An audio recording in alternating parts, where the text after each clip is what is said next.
Comment और AK Singh. और आज फिर हम अपने यानी कि दिसंबर 2022 का पेपर देख रहे हैं, यानी LLB फर्स्ट सेमेस्टर के 1002 कॉन्स्टिट्यूशन लॉ ऑफ इंडिया दिसंबर 2022 का पेपर देख रहे हैं, जिसमें हमने पहला क्वेश्चन कर लिया, दूसरा क्वेश्चन आपका रिपीट है, थर्ड क्वेश्चन आपका कर लिया। अब हम चल रहे हैं फोर्थ क्वेश्चन पर, जिसमें आपका धर्मनिरपेक्ष राज्य है।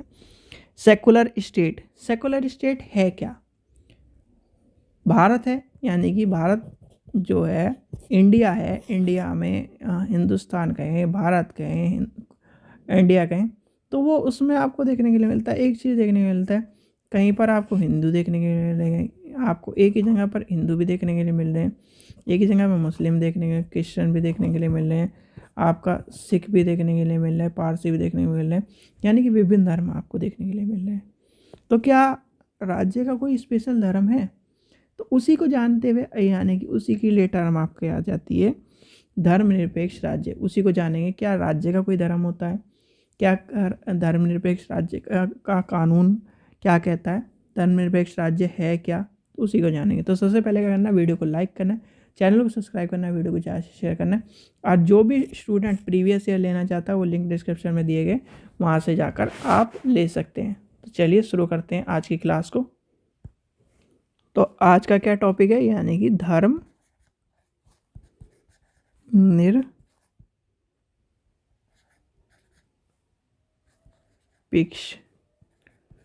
राज्य, यानी कि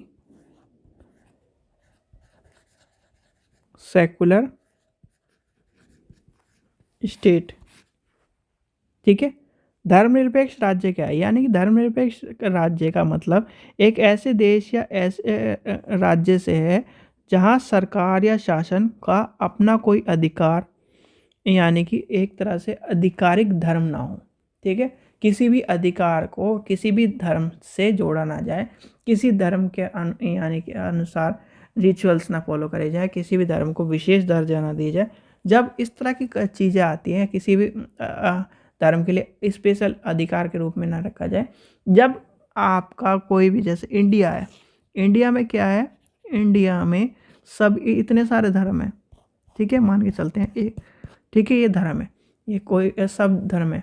तो इसमें क्या कहा है, ना तो इंडिया इस ए धर्म को मानती, ना बी धर्म को मानती, ना सी धर्म को मानती, ना डी धर्म को मानती, ना ई धर्म को मानती, ना एफ धर्म को मानती, यानी कि इस तरह से आप सारे धर्म को नहीं मानते।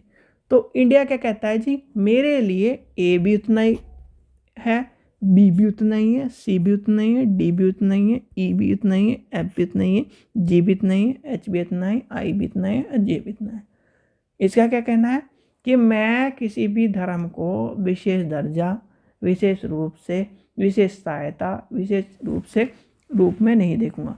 मेरे लिए सभी धर्म समान हैं, सभी धर्म सेकुलर, यानी कि सेकुलर रूप में आपका काम करते हैं। और राज्य का, यानी कि राज्य मतलब देश का कोई ऑफिशियल धर्म ना हो, उसे कहीं ना कहीं हम क्या कहेंगे, धर्मनिरपेक्ष राज्य। पॉलिटिकल स्टूडेंट को राज्य का मतलब पता होगा, राज्य का मतलब होता है देश। ठीक है, ये ध्यान रखना, जो साइंस के स्टूडेंट है वो राज्य को मतलब एक तरह से पॉलिटिकल हो गया, आपका कॉन्स्टिट्यूशन हो गया, आपका कहीं ना कहीं लॉ के टर्म में हो गया, पॉलिटिकल में साफ साफ आपका राज्य का मतलब होता है देश। ठीक है, संयुक्त राष्ट्र अमेरिका, ठीक है, संयुक्त राष्ट्र अमेरिका के जैसे है। तो इंडियन को कहेंगे भारतीय क्या है, एक राज्य, भारत एक देश है। ठीक है, वो वाला आपका नहीं, उत्तर प्रदेश, राजस्थान, ये राज्य नहीं काउंट होते। धर्मनिरपेक्ष राज्य का मतलब ये है, आपका स्टेट का मतलब ये है कि कहीं ना कहीं आपका देश, ठीक है, पॉलिटिकल के टर्म में आपका देश के रूप में जाना जाता है। तो इसका मतलब क्या हो गया, देश का कोई भी विशेष धर्म नहीं है, कोई भी विशेष कहना है का एक तरह से सहायता नहीं प्रदान करता, और किसी को एक विधिक रूप में यानी कि मान्यता नहीं देता, किसी को कहना प्रमुखता। आप कहेंगे यानी कि धर्मनिरपेक्ष राज्य से आपको पता लगे, धर्मनिरपेक्ष राज्य से हमारा अभिप्राय उन, यानी कि उससे है जिसमें यह माना जाता है कि देश का, राज्य का कोई भी धर्म नहीं है, सभी को समान अधिकार, सभी को समान रूप से माना जाता है।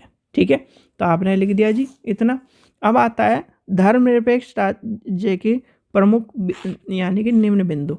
नंबर 1 लिखो जी, राज्य का कोई धर्म नहीं होता। ठीक है, फिर आता है सभी धर्म को समानता, इक्वलिटी फॉर ऑल रिलीजन। फिर आता है धर्म की स्वतंत्रता। ठीक है, किसी भी धर्म को आप मान सकते हो, किसी भी धर्म का पालन कर सकते हो, प्रचार कर सकते हो, ये सब चीज़ें आपके देखने के लिए मिलती है। फिर क्या है, भारतीय संदर्भ में सेकुलरिज्म का आपका क्या है, जैसे आपके कहीं ना कहीं वो बहुत से लोग सनातन धर्म को मानते हैं, आपकी इन सब चीज़ों को मानते हैं, तो इस तरह से आपको देखने के लिए मिलता है। अच्छा, अब एक चीज़ और यहाँ पर आएगी, कौन थोड़ी सी आपको पता होना चाहिए, जितनी भी कहीं ना कहीं कुरीतियाँ हैं, कुरीतियाँ मतलब कि भाई पहले था सती प्रथा वाला कानून था, अनटचेबिलिटी वाले कानून थे, छुआछूत वाले कानून थे।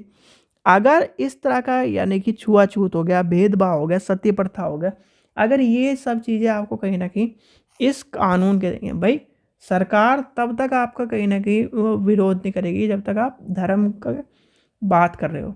जब आप धर्म की यानी कि धर्म के साथ साथ समाज की हानि की, धर्म की हानि की, धर्म की एक तरह से कुरीतियों को लेकर चल रहे हो, तब सरकार क्या होगी, इसमें इन्वॉल्व हो जाएगी और वहीं पर क्या हो जाएगा, तो क्या होगा, सरकार सुधार के लिए हस्ताक्षर एक तरह से, सॉरी हस्ताक्षर बोला, हस्तक्षेप करेगी, आपके इन्वॉल्व होगी और इन्वॉल्व होकर उसके रूप में आपको दंडित करा जाएगा। तो ये आपको पता होना चाहिए, सारे कुछ चीज़ें आपको मैंने बता दिया। ठीक है, धर्मनिरपेक्ष राज्य पता चल गया। अब नेक्स्ट क्वेश्चन बचता है आपका भूमि सुधार शास्त्र से, यानी कि 1 मिनट देखते हैं। नेक्स्ट क्वेश्चन है आपका संपत्ति का अधिकार। ठीक है, लास्ट क्वेश्चन संपत्ति का अधिकार है। संपत्ति का अधिकार मैंने आपको पता ही है भाई, पहले आपके 7 मौलिक अधिकार होते थे, अब उस 7 में 6 बच गए, एक कहाँ गया, 300 कुछ में चला गया। ठीक है, वो अभी हम नेक्स्ट पेपर में पढ़ेंगे। तो चलिए शुरू करते हैं उसको भी। आशा करता हूँ आपको वीडियो पसंद आए। वीडियो पसंद आए तो लाइक करें, चैनल को सब्सक्राइब करें, वीडियो को ज़्यादा से शेयर करें और टेलीग्राम ग्रुप को ज्वाइन करके रखें। सारी इंपॉर्टेंट इन्फॉर्मेशन उसी पर देखने के लिए मिलेगी, तो आपको उसको ज्वाइन जरूर करके रख लेना है। ठीक है बच्चों, चलिए थैंक यू।